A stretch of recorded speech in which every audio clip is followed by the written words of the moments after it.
Over 1 million Gazans have been living a true horror as the Zionist occupation forces on Friday unleashed a non-stop bombardment against the Strip throughout the night. Friday night witnessed over 50 massacres by Zionist forces, and it is the bloodiest against Gaza so far.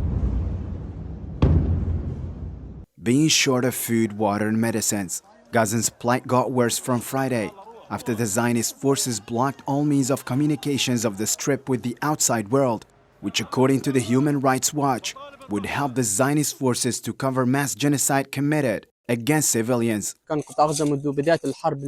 the start of Israel's war on the Gaza Strip, this night has been the most violent one in it.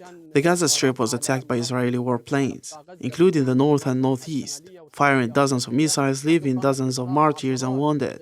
At night, occupation tanks made a ground incursion toward the so-called Jakar Street. During this deadliest night, the occupation was incessantly bombing buildings and safe citizens' homes in the northwest from the sea.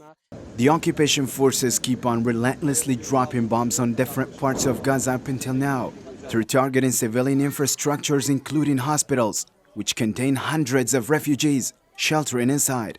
Many buildings were reduced to rubble, and shelters are hard to find. The occupation carried out relentless airstrikes on the vicinity of Shifa Hospital, which is a shelter for displaced people, in addition to many wounded. In addition, the occupation launched dozens of airstrikes on Al-Shati area, perpetrating scores of massacres. The northern and northeastern areas of the Gaza Strip are still being targeted by airstrikes, with more than 100 people were killed and over 300 people were injured Friday night only. This night was the hardest night in the Gaza Strip due to the heaviest air raids carried out by Israeli occupation.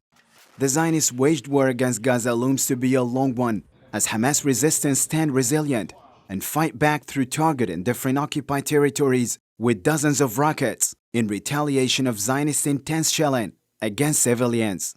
Thousands of Gazans were killed while hundreds are still under rubble as the Zionist aggression against Gaza enters its 22nd day.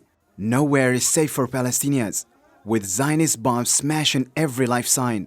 The occupation forces triggered a humanitarian catastrophe in the Strip, whose 2.2 million population is on a total blockade for 17 years straight.